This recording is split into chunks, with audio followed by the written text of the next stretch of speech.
Hello and welcome. Welcome, everyone. I'm so pleased to be here for our webinar on confidently different, owning your authentic leadership. We are live, and I'd love it if you were happy to feel free to say hi in the chat and let us know where in the world you are today. The great thing about this kind of session is that you could be anywhere and be dialing in. If you're unable to see the stream, please refresh your screens and you should see us. So I'm Jenny Garrett. I'm an award-winning career coach, author, and leadership developer. And together with my team, we deliver impactful development to really help people around three pillars: inclusive leadership, entrepreneurial leadership, and also ensuring that when you implement AI, that you're not missing anyone out. My latest and recently award-winning book is Equality versus Equity: Tackling Issues of Race in the Workplace. Some of you would have made a contribution to watch this session.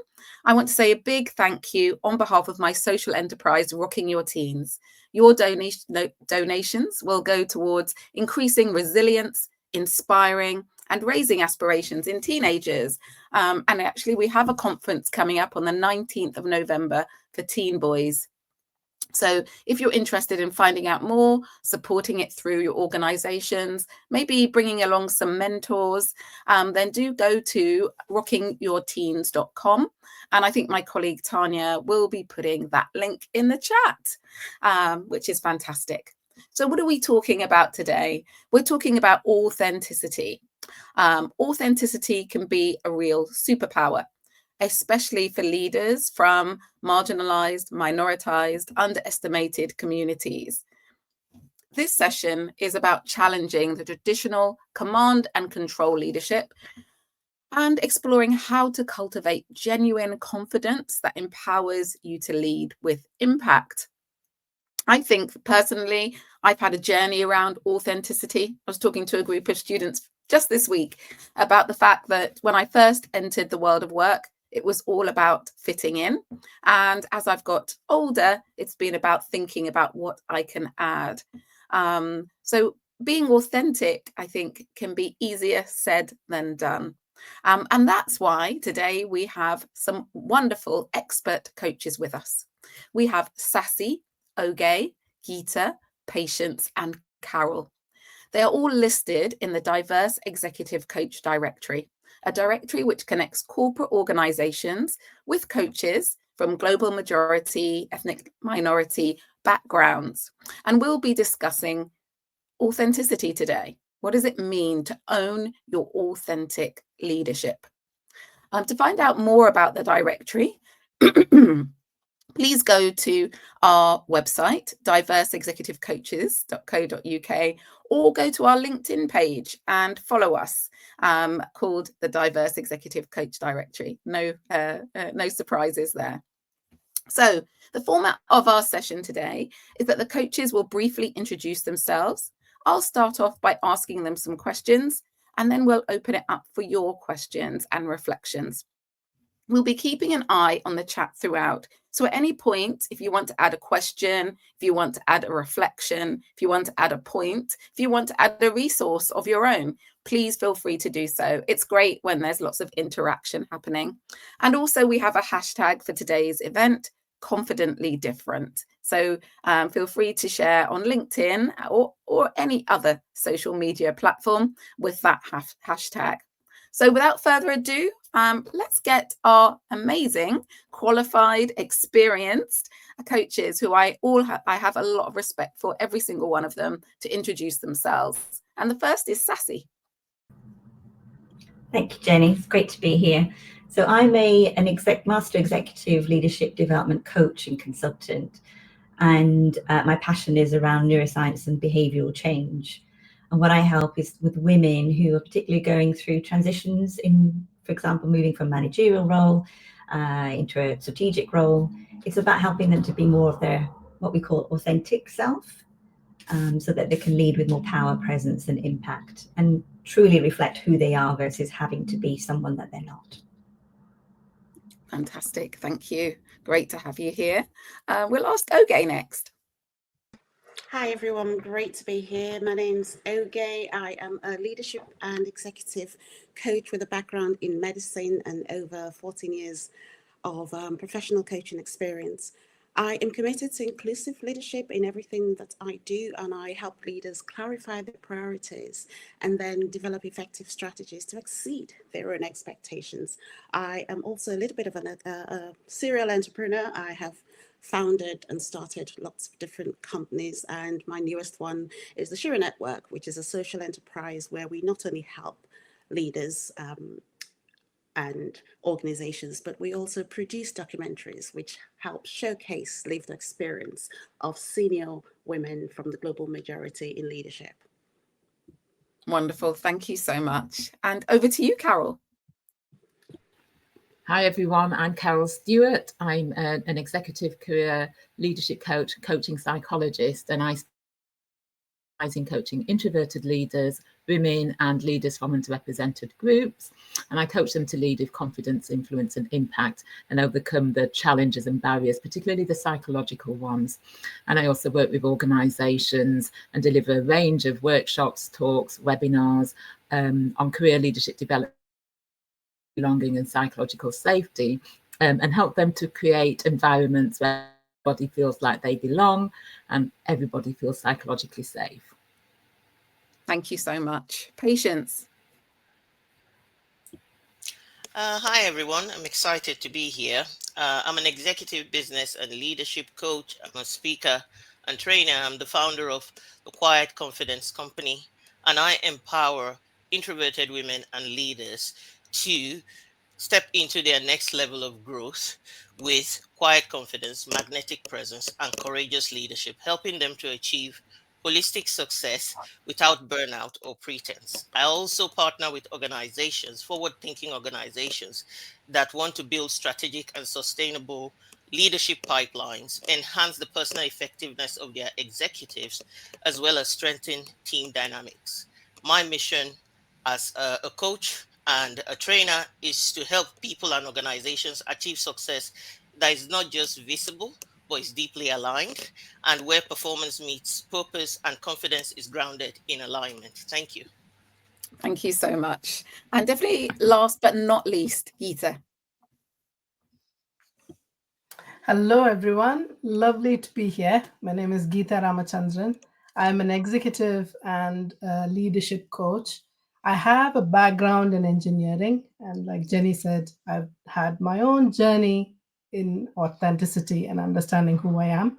I'm the founder of Powerfully Human Coaching and Consultancy.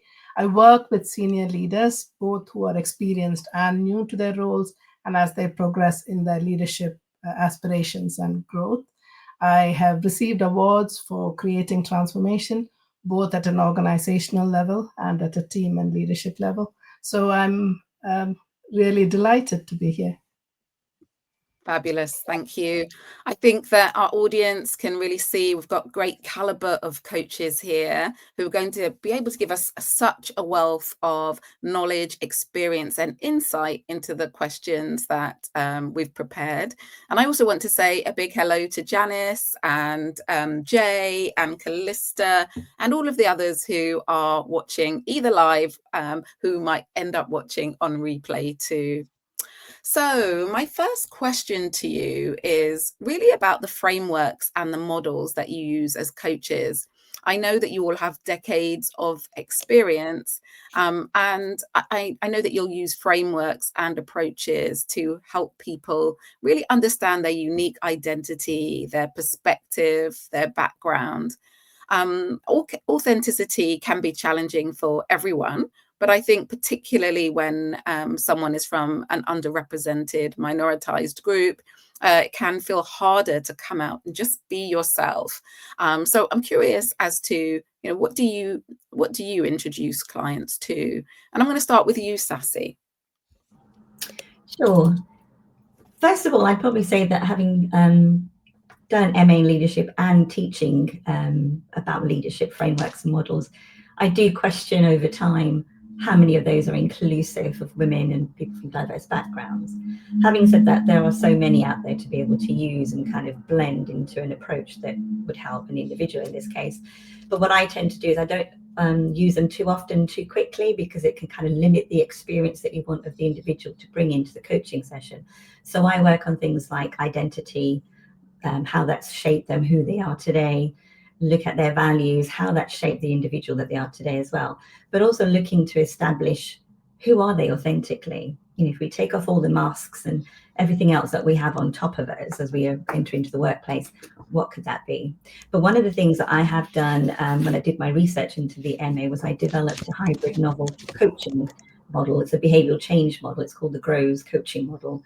And we'll share the link with you. But what it does is the ability to really explore the ability to look at what gets in your way in terms of your thinking patterns, what behaviors you need to put in place to be able to be more of your authentic self, excuse me, and also helping to build emotional regulation into the ability to make change happen. And one of the things that I also help those clients with is to build resilience, because some of those command and control models are still out there. But when you're coming from an authentic, diverse background, some of that can be quite challenging. So it's working with them with this particular model to put in place new behaviors, new narrative, and a new way of narrating their leadership with resilience and impact. Fantastic, and great to have an evidence-based, well thought through model that you're using to really help people move forward. I loved what you said about not introducing something too early. I think that's so important, because quite often people are looking for a quick fix, and actually we have to sit in the discomfort of working out what the true issue is before we jump to something. So particularly for me, that really resonated. And I think that as coaches, we're often sitting with that, no, I'm not going to jump in with something. Let's work through it first, because we might be finding the solution to the wrong problem, actually. So thank you so much for adding that. Carol, what are your thoughts on this? Like Sassy, I too don't rigidly follow a single leadership model. As Sassy mentioned, there are so many leadership models out there, often not done through an inclusive lens. So I will use a variety. I have what I call a toolkit that I have with different models and frameworks in. Plus, as well, I also rely on my own master's research as well, looking at authenticity and authentic leadership. And so I use a lot of positive psychology, such as emotional intelligence, a strengths-based approach, authentic leadership, and coaching my clients to help identify who they are and how they can be their authentic selves. And oftentimes that involves going beneath the surface. And so using my coaching psychology background to go beneath the surface, to identify those things that are stopping them from showing up as themselves, because oftentimes it can be deep rooted. One particular client, who is one of 2 Black women in their leadership team, told me how her manager, the only other Black person, told her that she pretends to be white. And so I just find that is so sad, that in this day and age, people are having to put on that to pretend feel that they can't show up as their authentic selves, because that will take its toll. And so it's about helping my clients to know and understand who they are, what their identity is, and to be aligned with that and their values, and come from a place of strength, and look at how they can utilize those strengths, and developing their self-awareness so that they understand who they are and how they perceive them, and how the impact they have on others as well.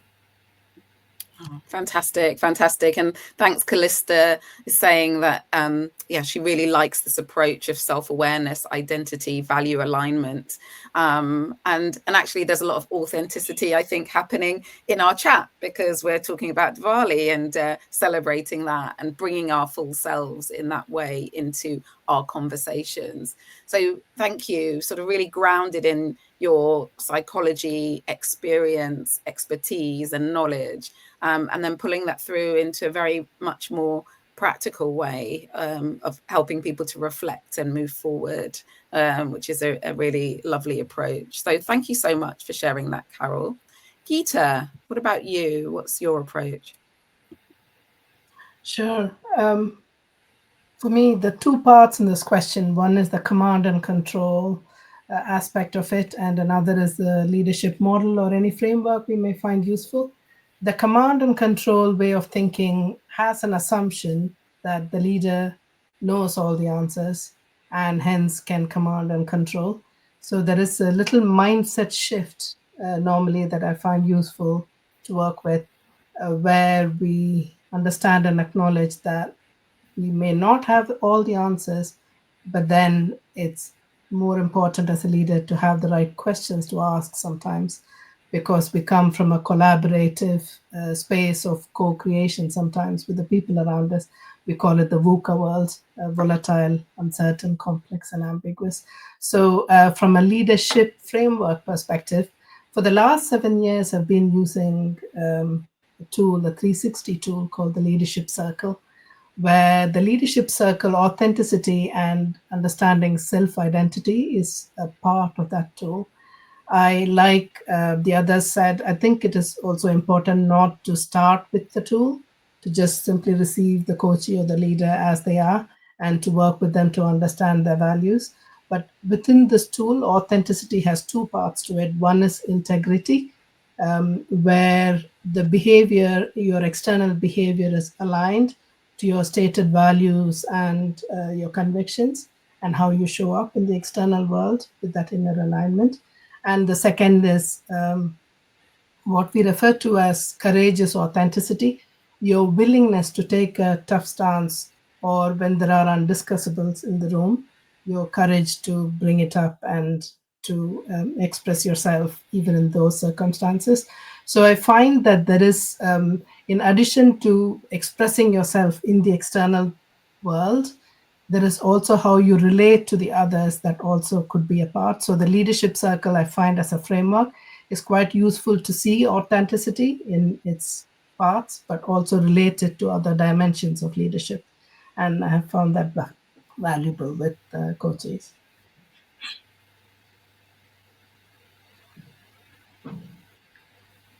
I feel like there's a link as well with what Sassy was saying, which is also making sure any tools that we use really do take into consideration the whole audience, and they don't have a bias to a specific way of being or doing that could disadvantage the person. I think that idea of introducing tools, whether a 360, whether something else, is really useful, but understanding the person, their context, their lived experience, and how it lands is, I think, such an essential part. Or you might end up taking away from their authenticity, actually, inadvertently, by saying, you can be authentic, but you need to be more like this because this is what your environment demands of you, or this is what the 5,000 people who've taken this test before are like, when actually you may be different. You might be experiencing life differently, and how you do things might be different. I also wanted to add, you talked about VUCA and the volatile world that we live in. And I've recently been introduced to another framework called BANI. And I don't know if you're familiar with it, Geeta. It stands for brittle, anxious, non-linear, incomprehensible. So this sense that, are we moving from a very volatile, uncertain, complex, ambiguous world into one where perhaps things are breaking more, where there's a lot of more fear of the future, where things are not necessarily cause and effect and straightforward. And so it's hard to predict outcomes. And because problems are complex and fast moving, it's harder to grasp them. And I think it's really important to recognize that you as coaches are coaching in this environment. Me as someone developing leadership programs is working in a very unusual environment as well, and how that might be impacting the people that we support. So thank you. Some really great points there. Just a reminder that everyone here is a member of the Diverse Executive Coach Directory. You can find out more about them, how to connect with them, how to use their services. And also, if they say like something that you think is a bit of a mic drop moment, feel free to share it on your socials with the hashtag confidently different as well. So I want to move on to thinking a bit about self-doubt. Many people have heard of imposter syndrome, something that many successful leaders might experience. But I wondered if you've come across any evidence-based techniques or ways to shift people cognitively to help them remove that self-doubt and feel more confident in themselves, in their authenticity. And I'm going to go to Oge to talk about this. Thanks, Jenny. First of all, I wanted to say that it's really important for people to recognize that imposter syndrome is more common than we think. Now, I know that traditionally research has seemed to suggest that it's more common with women and with women from the global majority in particular, but I recently came across some research that was a meta-analysis of about 30 different studies that included over 40,000 people, and 62% of them had imposter syndrome, which is quite a huge percentage. And contrary to initial thoughts, this was across different gender, different kinds of work, and different ethnicities. So it is not something that's just common to one ethnic group or to one gender. So it's important to establish that. And then I tend to use cognitive behavioral therapy model to address this. But first of all, I start by trying to get some awareness of what actually is going on. And when people start thinking about what their big why is it important what I'm doing? It tends to take away from any negative thoughts about who they are, to concentrate on the why, what's in it for them to actually move past this imposter syndrome. And then the commitment to action, to do something to get them away from this kind of thinking. And during the sessions, I often use something where we look at finding out what are these thoughts. I'm actually identifying them. And like most things that we're afraid of, the moment you start talking about them, suddenly it seems to lose a little bit of its bite. It's not quite as horrible as when you first thought it in your head. So we look at these negative thinking, identify what these errors are, and then work on reframing them. And usually at the end of it, the client I'm working with sees that actually what I thought might have been something negative is actually a strength. And the thing with strengths is that when we have them, we don't look at them as strengths because we think it's normal, because we just do it so easily. And it takes somebody else to point out that actually that thing that you do so easily, I can't do it, so it's a strength. And getting people to rethink what they've previously thought as negative, to actually focus on the strengths and walk away feeling better about themselves and committing to doing something that changes the narrative, changes the way they think and the way they present themselves. And with cognitive behavioral therapy, action usually changes the thoughts. So it's not just changing your thought, but actually taking an action that changes the way you think. I love that. Thank you so much. Yeah, I'm a big fan of that. The idea of actually, changing your neural pathways by doing something different. So if you always took the same journey to work, take a different journey, because as you start changing that, it really does reinforce the other behaviors and the other cognitive shifts you need to have. It's never just mental, I don't think. The physical can really move that forward. So really appreciate that point. Patience, what do you think? Yes, I do completely agree with Oge. And in terms of when I coach my clients, one of the quotes that Steve Covey gave, he said, when you change, from his book, 7 Habits of Highly Effective People, he says, when you change the way you see things, the things you see change. So I'm also writing a book at the moment using my own framework, which starts and focuses on identity. And one of the stories I tell is around shadow lions. You have this idea that the shadow there is actually a lion, and you turn around and it's a cat and it's not a lion. So when you think about imposter syndrome as well, I like to emphasize that when something becomes a syndrome, you have to think about maybe the aspect of it being linked to anxiety, being linked to depression. And when it's consistently happening, there might be a need for extra support, not just the coaching element. But let's say for many successful people, they have moments of lack of self-trust. They have moments of they have moments of doubt. They have moments of, oh, can I really do this? Am I enough? Especially when they transition from one level to the other, because they say, new level, new devil, right? So you have to confront that devil and work on it. So when I work with my clients, it's about understanding that you have been here before. You have moved to a new level before. You had strengths that you applied. And now what is actually functioning in you is your inner critic, armed with certain things that maybe are things that cause you to doubt yourself in the moment, cause you to lack self-trust.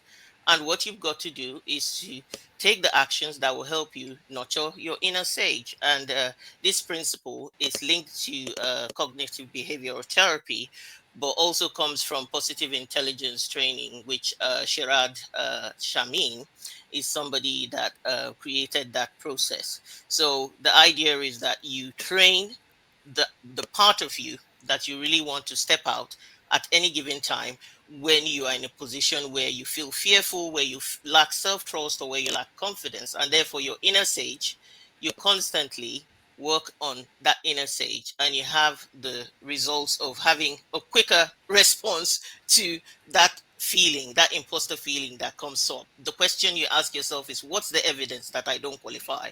What's the evidence that I'm not enough in this scenario? And so I do coach them to go through that process, develop their own strategies to train that inner sage to achieve that confidence quietly, what I call being quietly confident each time to address situations. Yeah. Fantastic. Thank you. Thank you very much. I'll go to Geeta. Thank you, Jenny. It's interesting that in your question, you have this comment that you're coaching a successful leader who's having acute imposter thoughts. There is a bit of good news in that it's not chronic and all the time. So the fact that they have been a successful leader, and often, for example, in my space where I work with leaders, sometimes who go to more senior roles, they have these imposter syndrome, imposter thoughts, where they think, oh, I come from this background and everybody else is like that, and hence feeling small. Research has shown that imposter thoughts are actually cognitive distortions, where we are discounting the positive, we are catastrophizing, and we are personalizing. And the best way when such a disconnect or a misalignment happens between who we are internally and the external world, how we relate to, the best way to heal is to learn to reconnect. I find that reconnecting in this way needs to be done a bit sensitively. And to your question of what is the most powerful cognitive sort of shift that you can help, first, I think, is to identify the voice or the part in us that is voicing that imposter thought, and to turn and meet it with compassion. So it starts with that. And once you do that, doing little authenticity, taking little authenticity risks, for example, asking for feedback or checking in with somebody, and then looking at the evidence similar to the CBT things that we've been hearing. And then the reframing can happen in a more powerful way when when they have met themselves with compassion, and then they're willing to reframe and see the strengths that they bring to the table. So a combination of these, usually I find, that helps with shifting their imposter thought. Thank you so much. And actually, I think the people who were found out about the phenomenon in the first place of imposter syndrome, they found it in very high achieving women. So there's often that correlation, isn't there, between high achieving and imposter syndrome and your lack of belief that you are amazing. And it's in the coaching relationship, it's about creating that new reality, which is closer to what is the true reality of the situation, I think. Sassy, what are your insights? I think a lot of my insights come from actually my own lived experience of kind of coming from a diverse background, and also meeting the client where they are and establishing actually where is the, when we think about self-doubt, where does it actually come from? And I often think about it as introducing them to the analogy of an iceberg, that often what we're doing behaviorally, cognitively, emotionally is at the top of the surface, but there could be things below the surface that they are unaware of, unconscious of, in terms of understanding how those might be driving that inner narrative, that story that tells you, like a consistent record telling you you're a fraud, you're not good enough, I'm going to be found out. And it's all about deeper diving into the iceberg below the surface. And especially for women that have come from a diverse background, it's appreciating actually we're so multifaceted with the experience that we bring into our lives, that there's some real gold underneath that surface to dig up, from which you can actually examine. So, for example, I'll ask the client to be able to understand, well, what is this narrative? Tell me, what are your thoughts? What's the narrative in your head? And they'll express it. And then I'll say, now you've heard yourself. Tell me, how does that feel? And it's a bit of a light bulb moment, because they've never actually had the psychological space and safety to really explore what's going on in their head. And there is something that happens in the psyche, in their mind, that releases that hold of that narrative that they've had constantly going on. And it's a bit like, I call the analogy of, it's a bit like being slapped around the face with a wet fish. It's very unpleasant, and it's come out of nowhere, and it's just like, what happened? Because it's also explaining to them that actually some of the time it's the fear of what might happen that keeps that narrative in place. And when we examine it and realize, when we break down the fear, what does it actually mean? Fear is false expectations appearing as reality. Our mind, the way it's psychologically set up, will go towards things like negative bias. It will say, actually, this is going to happen if I do that. But if you examined it and really think, actually, I've got a different way of thinking, I've got a different way of behaving, how might I choose those? And when we come from a position of choice, we're much more enabled, we're much more empowered. And the other way that I work with clients in this way is, again, to use my own coaching model that I've developed and designed, and is being published out there for public consumption. It is about a third part of it, which is emotional regulation. Because often when you have gone into a situation and you've remembered everything, but actually a part of that is your emotions and regulating the fear that might be cropping up. It might be the self-doubt coming back in again. But if you can regulate your emotion and be more on an even keel, you're much more likely to be operating and coming from your authentic self, whether that's your authentic voice, your authentic leadership style. You're much more congruent with that and who you are as an individual and your values. Thank you. I think there's a lot to consider there for everyone in terms of what's important to start with, what actually delving into this could bring up for you. And I think that really clear picture of actually holding up a mirror to yourself and understanding what you're saying to yourself, what you're actually thinking, which I think that all of you are talking about. It's like, how do you become much more aware of what is happening within you? And that sometimes we're inflicting on ourselves as well.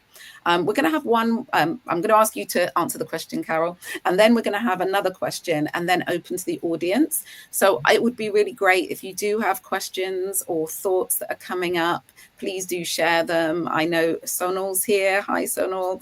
Great to have you here. I know Janice, Jay, Callista, and many others are here. So this is your chance to ask that question, that difficult one, or share an insight here in a great space with very experienced coaches.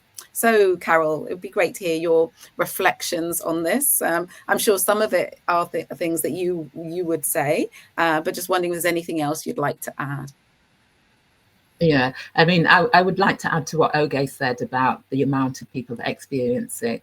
It is very common. And I think that if more people talked about it, it would remove some of the stigma that is associated with it, because as Mr. Geet or Patience mentioned, it isn't a syndrome, it's an experience, it's a feeling. Howard Schultz, the former CEO and chair of Starbucks, he did an interview with the New York Times some years ago, and he talked about experiencing it himself, and he made a comment about how no CEO goes into their role and doesn't experience it. So it is common, men, women, senior, lower. And in terms of the frameworks and models that I use cognitive behavioral therapy as well as acceptance and commitment therapy. And I sometimes kind of blend the two together, because it's about recognizing the thinking that is shaping the feeling, which is shaping the actions and behaviors that we undertake, because we're very much led by our emotions, a lot of people. And without that awareness, we feel something. We might feel anxious. We might think, oh, we've just started this big role and we're not good enough. We're going to get found out. And because we feel anxious, that affects how we act and behave. So it's about recognizing the thinking that is shaping the feeling, which is shaping the behavior. And some of the exercises that I use come from cognitive behavioral therapy, the ABCDE model, that is recognizing the activating event, what your beliefs are about what it is that you need to do, what the consequences of those beliefs are, and then it's about disputing and challenging those beliefs, and then looking at what is a more effective belief to have. Because if you change what you think, you change how you feel. You change how you feel, you change how you act and behave. And also, some people, they can't move past the feeling. And so in those situations, what I use is a psychological flexibility model from acceptance and commitment therapy, which is about how acknowledging and accepting that, yes, that is how you feel, but being willing to move forward to those things that are important to you, be willing to move forward to your values and taking that action towards your values, and diffusing that thought, diffusing those emotions. If you sit with that emotion, it's emotions are like a wave, they come in and they go out, but sometimes we're just so afraid of the emotions, or we try to control the thought, and that is what brings on the anxiety. But it's not trying to control the thought, it's accepting, acknowledging it, examining it, and diffusing it. So that helps to change how you feel. So if you remember, the way that we think affects how we feel, and we act and behave according to how we're feeling. So if you can challenge and change what you think and believe about yourself, you change how you feel, change how you feel, you change how you act and behave. And another thing to recognize is the impact of the environment that you are in. If you're the only one like you in an environment, research shows that you're more likely to experience the imposter syndrome than those that are in the dominant group. And if it's okay if I give a quick example, which I think illustrates it well. I had a client who came to the UK from Zimbabwe as a refugee, would be in meetings. She'd done really well in her career. She'd been in meetings with mainly white men.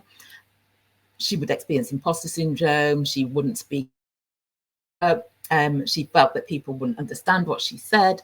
And so I said to her, if you were to drive from London to Birmingham, what route would you take? And she said, oh, I'd go along the M1 and the M6. And so then I said to her, well, supposing the M1 is blocked off, what would you do? So she said she would reroute in her sat nav. And I said, well, where would you end up? She said, Birmingham.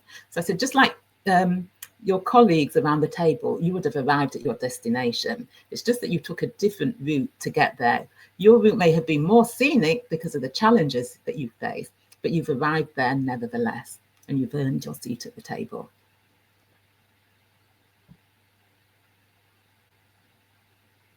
Fabulous. Thank you. What a brilliant example. I think that brings it to life for everyone.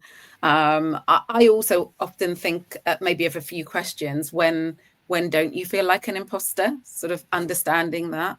What's the worst that could happen from the things that maybe are holding you back too. So can you disrupt it? Can you, if people just think, who am I to go for that role? Well, what would happen? Maybe you wouldn't get it, but the world won't end. And just asking yourself a few of those questions, or having a really great coach to ask you those questions, can be really helpful. But I think you've all really brought to life this the concept of imposter syndrome, but also how we can combat it, because I think often I hear is people just saying it's inevitable and there's nothing we can do.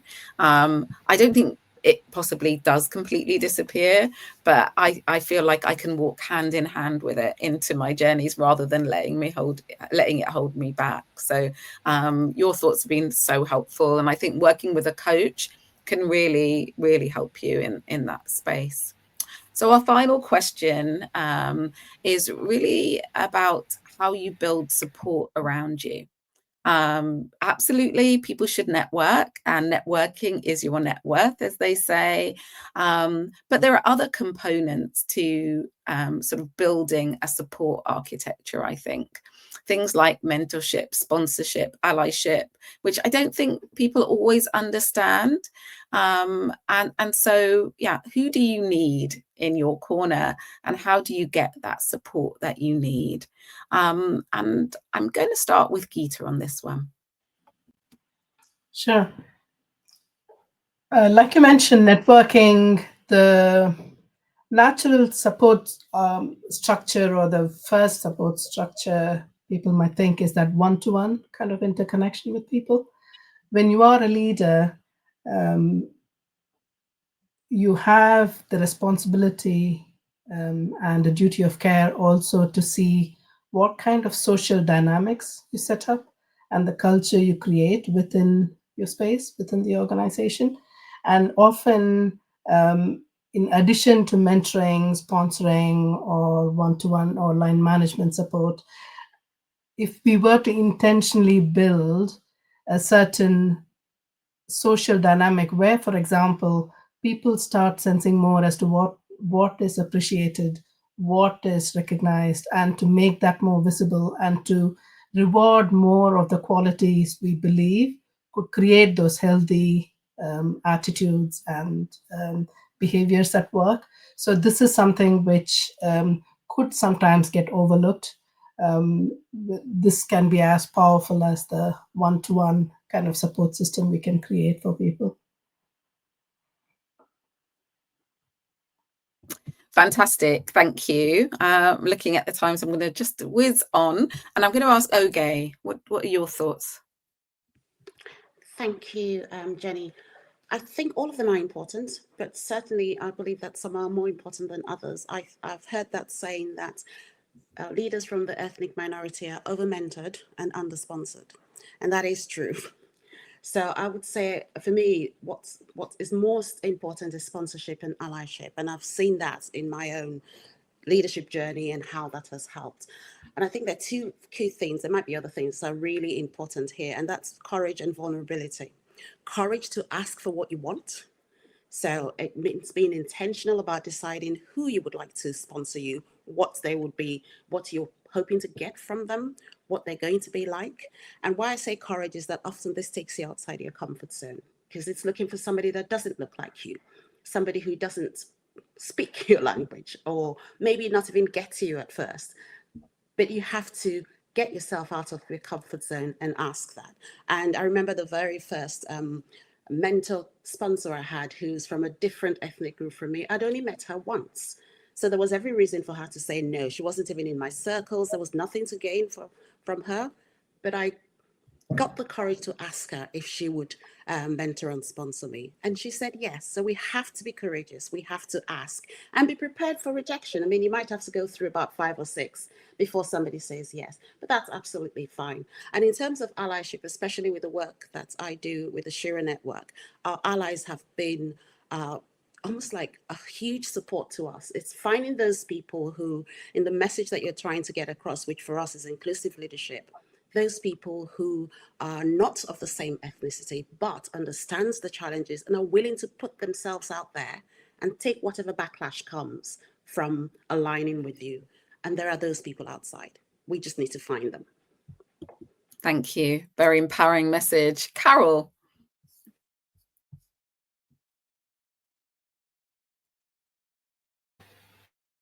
Hi, sorry about that. Yes, I mean, I would sort of echo what has been said. Having the right support around you, that support architecture is so important.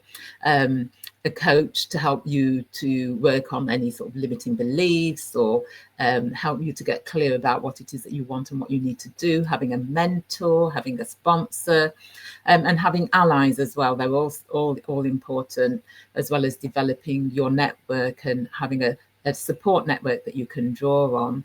And when it comes to mentors, oftentimes I see people from the global majority just going for people that look like them, but it's also good to go for people, in addition to that, to people that don't look like you, to them people that who are very different from you, so that you can learn from them as well. And if you're a senior leader, you're in a senior leadership role, recognize the importance of being an ally. And so when it comes to sort of the allyship programs that I deliver, it's about connecting with them on an emotional level, so that they can almost live or experience what somebody from a global majority group who is being minoritized may be going through. And so it's about them developing an empathy and an understanding what underrepresented groups might be experiencing. Thank you, Carol. And I know you're going to have to dash off, so I just want to say thank you for all of your insights. They've been invaluable today, and I'm glad you were able to answer that last question. And finally, Patience. Yes, so in terms of building the right support network, I think it's important to think about what do you really need in the environment that you find yourself. And I think that each of these elements, whether it's a mentor or sponsor, they have a particular role to play. I always I'm currently in the book I'm writing, I kind of say many introverts obviously hate networking, so you can move from the idea of networking into what is called networking. So you reverse engineer, because they say your network is your net worth, right? So why don't you just start with networking rather than networking? So you think about the principle of having who are the 5 people that they say you are the sum total of the 5 people you spend a lot of time with. So why don't you even use that principle to say, who are the 5 kinds of people that will help me to become the best version of myself, to become who I need to be? So you would have mentors who provide you with wisdom and perspective. You have the sponsor that would use their influence to help you open doors. Then you have the mirror, and the mirror is your coach, the one that tells you and shows you what is going on beneath the surface and helps you to actually focus on your strengths so that you show up as the best version of yourself. You then have the multipliers, the amplifiers, or people who would help you share your work, who help support you, who will help push you forward. And then you also perhaps have peer allies. These are people who are just like you, perhaps, because I think that's important, but they are in a different space within the organization, within the environment. They get to hear the news that you don't hear. They get to have the connections that you don't have. So they need to be part of your networking, because when you don't have the access, they have the access and they can provide information. Because I know what happens a lot is you are excluded from getting the right information to progress, when you are maybe from an ethnic minority, or you don't have the opportunity to gain the experience and the understanding of what you need to progress to move forward. But maybe one of your peers, they don't have to look like you, and if they look like you, fine. What they provide for you in that instance is the information that you would lack, or you not be privileged to get, and use that privilege and provide that information for you. So I think it's just most important element when I coach my clients as well is, don't just leave it to chance. Have a strategy of building the right relationships. And what I draw from is my internal audit days, because we always go there to deliver information, but it's too late when you're delivering the information and expecting the relationship to work, right? So we use stakeholder management and we have a strategy. Who are the stakeholders? Who needs to know this? Who needs to help me? Who needs to do this? And what is the strategy for me communicating, building the right relationship with them? And how is the flow of communication that helps it work? So I think that principle, I use it for my clients, and it makes all the difference in the world when it comes to building the right support architecture for themselves to thrive and to move ahead. Fabulous, thank you. And I was just thinking, as I listened to everyone's answer, just would everyone be clear on all of the different types of support we were talking about and the difference between them?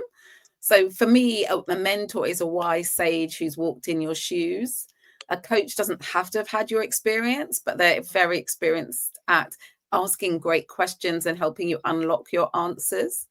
For me, a sponsor is someone more senior, probably more senior than your line manager, who's going to open doors and advocate for you, and actually, it would be wearing your t-shirt around the organization if that was something they could do. They're really saying, I'm going to open doors, I'm going to suggest you, I'm going to tell you about the next promotion coming up and help you get there. And then allies are generally just people who are on your side, who realize that perhaps they are more advantaged with something, whatever that is, seniority, their lived experience, and they can use that to help you in situations where you don't have the same advantages as them. What I'm hearing from all of you is that all of these things are important, and it's important to understand what you need and bring that portfolio of support together, but not being afraid to ask for it. So I think, thank you for sharing that. We have got a question from the audience, and this question is, how do you help leaders build confidence that's sustainable, confidence that doesn't depend on constant achievement or external validation? And maybe just give me a wave if you'd like to answer that. Thank you, Sassy. The key in that is about sustainability, and then that's one of the key focuses of the research model, and helping people, leaders in particular, to develop sustainable leadership development behaviors in place. And those usually come from understanding, a sense of self-efficacy, because if we appreciate what strengths we have, if we appreciate and acknowledge what talents we have, the experience that we've built upon, our values, all the key components, almost like the pillars of who we are and who is defined by ourselves. From there, you're able to then build on that foundation. So it's almost like solid. So this is where my confidence comes from. And when I'm operating from that safe space, I am getting to be more of who I am. Therefore, you make decisions that are more aligned with your authentic self and your confidence in them, because it's based on your abilities, your talents, your experience.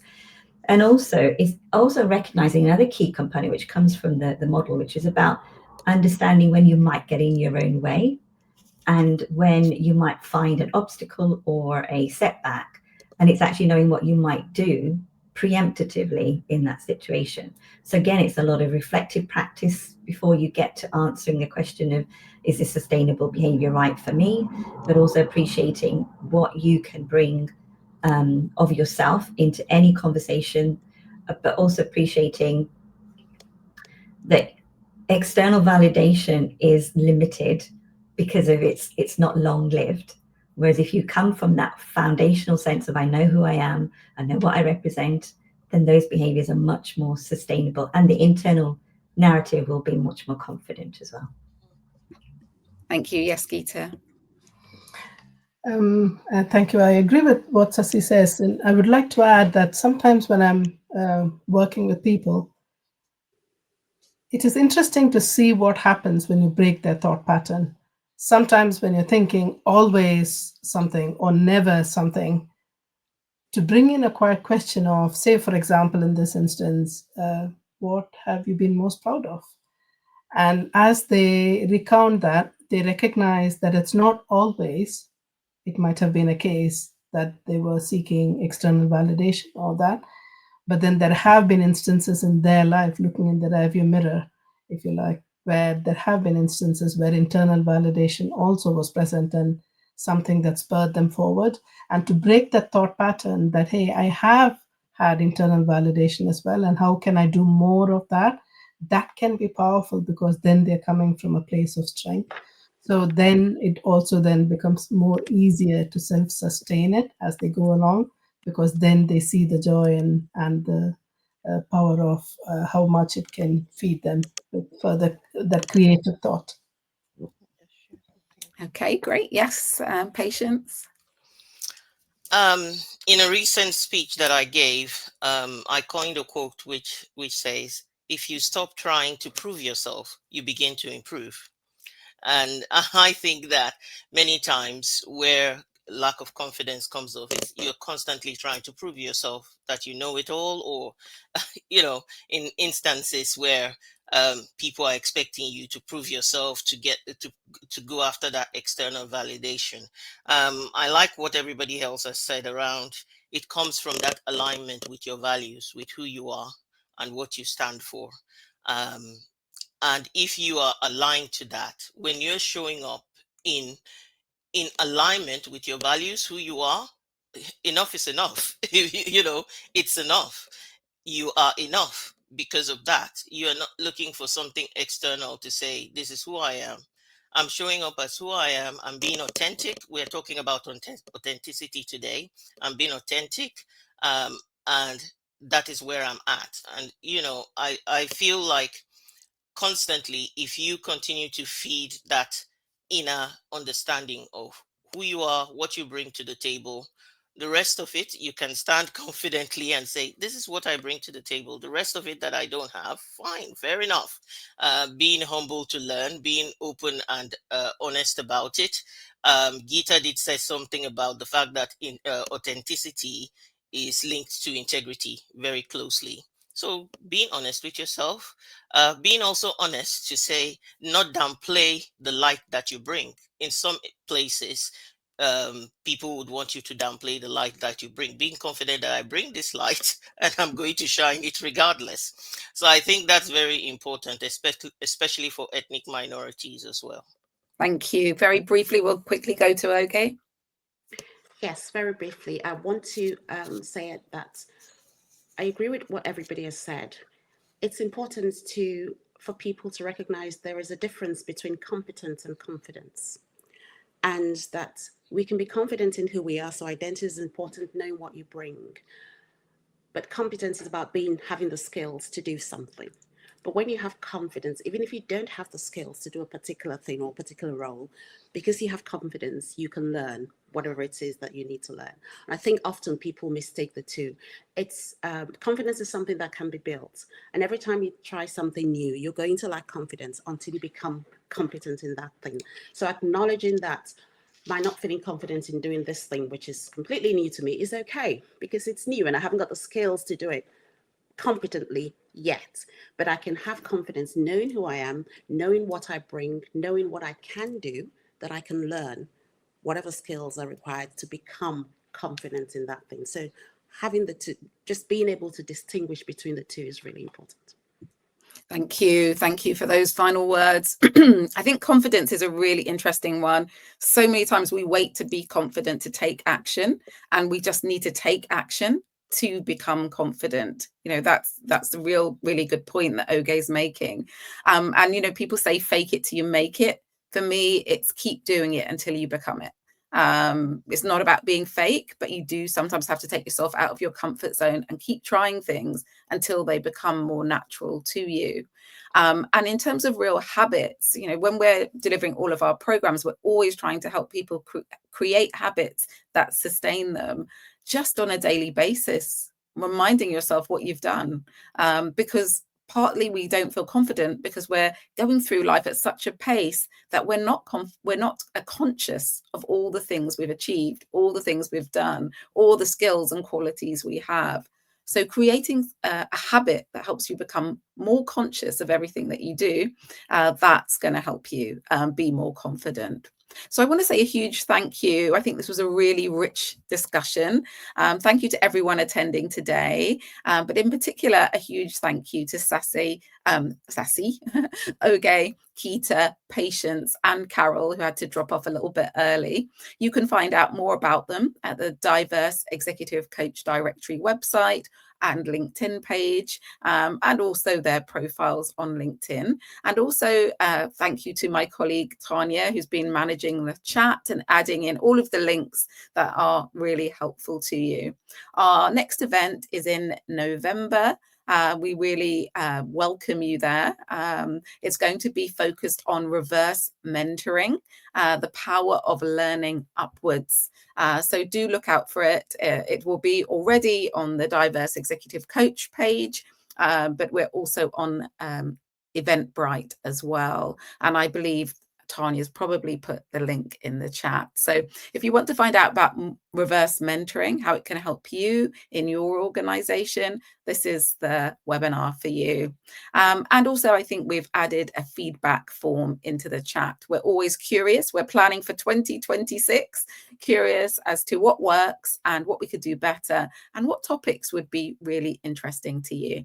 So lastly, a huge thank you to Sassy, Oge, Geeta, Patience, and Carol, and of course yourselves. Do connect with us, including myself and my organization, Jenny Garrett Global. We do a huge amount of work in the leadership space, trying to make a difference. That's truly impactful. Thank you all. Take care and see you soon.